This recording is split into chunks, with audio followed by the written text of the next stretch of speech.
कहते हैं कि शिव शांत हैं, लेकिन जब उनका क्रोध फूटता है तो पूरा ब्रह्मांड कांप जाता है।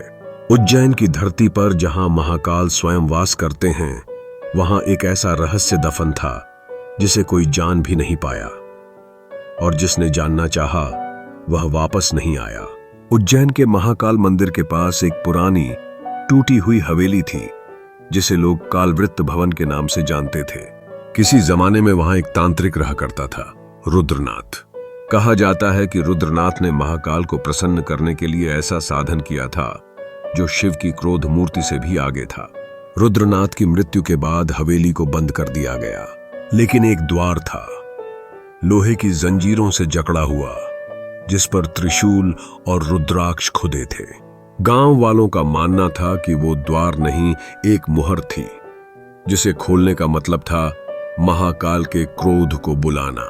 2003 की बात है, जब एक युवा इतिहासकार विवेक रघुवंशी उज्जैन आया। उसकी रिसर्च थी भारत के प्राचीन तांत्रिक स्थल और उनके पीछे छुपे रहस्य। विवेक को उस हवेली के बारे में पता चला और उसने वहीं रिसर्च करने की ठानी। गांव वालों ने मना किया, खासकर एक बूढ़े पुजारी बाबा अघोरेनाथ ने चेतावनी दी। वो सिर्फ दरवाजा नहीं है बेटा, वो क्रोध है जिसे जंजीर में बांध दिया गया है। अगर खोला तो उज्जैन की रातें रोने लगेंगी। लेकिन विवेक अड़ा रहा। उसे सिर्फ तर्क चाहिए थे, आस्था नहीं। रात के तीसरे पहर विवेक चुपचाप अपने कैमरे और उपकरणों के साथ हवेली पहुंचा। उसने देखा कि द्वार पर हल्की दरारें पहले से ही थीं, मानो कोई शक्ति अंदर से बाहर निकलने की कोशिश कर रही हो। जैसे ही उसने पहली कील निकाली, हवा का दबाव एक विस्फोट की तरह बाहर निकला। उसने कैमरे ऑन किए। एक जोरदार आवाज गूंजी, जाग उठा है क्रोध। काल का समय शुरू हुआ। विवेक का कैमरा जल गया, वो बेहोश हो गया। अगली सुबह वो पास के मंदिर की सीढ़ियों पर मिला, बदहवास बड़बड़ाता हुआ।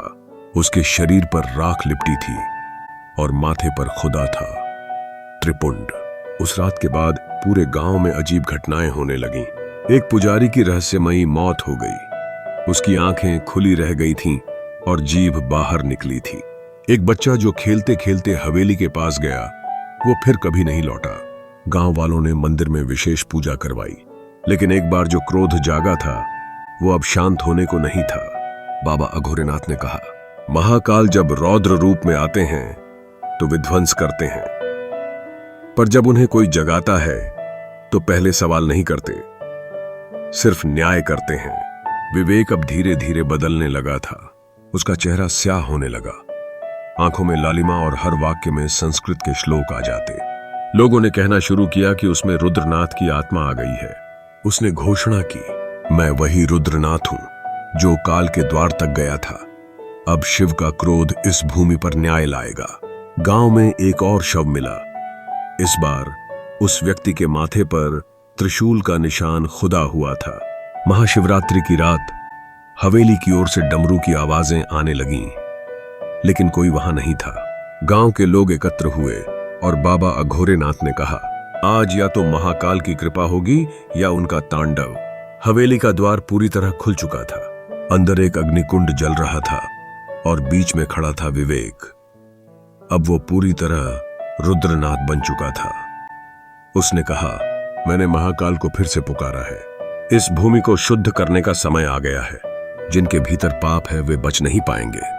अचानक हवेली कांपने लगी। एक अंधड़ उठा और तेज गरज के साथ बिजली कड़की।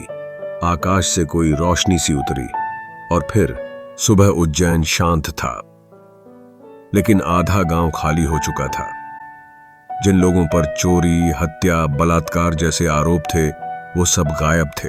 पुलिस जांच में पता चला कि हवेली पूरी तरह जल चुकी थी, लेकिन उसमें कोई शव नहीं मिला, ना रुद्रनाथ, विवेक का, न किसी और का। बाबा अघोरेनाथ ने कहा, महाकाल ने न्याय किया, वो अब सो गए हैं, लेकिन फिर कोई उन्हें छेड़ेगा तो ये धरती फिर कांपेगी। कई साल बीत गए। हवेली की जगह अब एक छोटा मंदिर है जिसमें कोई मूर्ति नहीं है, सिर्फ एक दीपक जलता है। वहां हर महाशिवरात्रि को लोग दूर दूर से आते हैं, कुछ डर से, कुछ श्रद्धा से, और कहते हैं, महाकाल का क्रोध शांत है लेकिन खत्म नहीं, उसे फिर से मत जगाना। क्योंकि इस बार तांडव सिर्फ गांव में नहीं, पूरी पृथ्वी पर होगा। अगर आपको ये पौराणिक थ्रिलर पसंद आई तो वीडियो को लाइक करें, शेयर करें और चैनल को सब्सक्राइब करना न भूलें। और हाँ, क्या आप यकीन करते हैं कि कोई दरवाजा सिर्फ बंद ही नहीं, अभिशप्त भी हो सकता है? कमेंट में जरूर बताएं। क्या आप महाकाल के उस क्रोधी रूप से मिलना चाहेंगे?